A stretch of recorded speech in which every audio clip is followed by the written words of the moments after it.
Welcome to Chillin' 101. We hope this video helps. Start now with clean hands and a flat surface. Open the kit and remove the wet wipe. You use the wet wipe to dissolve oils, then the dry wipe to prevent streaks.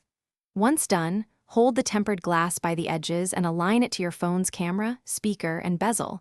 Don't touch the adhesive. Make sure the cutouts match perfectly.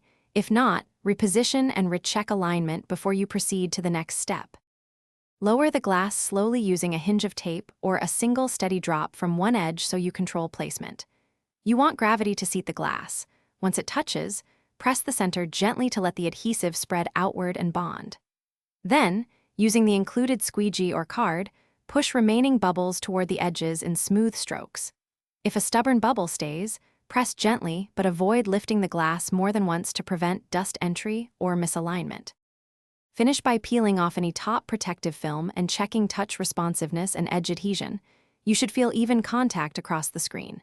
If you spot dust at an edge, use the dust sticker to lift the particle, then press the glass down again with light, even pressure. If an edge won't adhere or the glass lifts, warm the area with your hand to slightly relax the adhesive and press firmly. If cracks or irreparable faults appear, Thanks for watching. Consider subscribing if we helped you.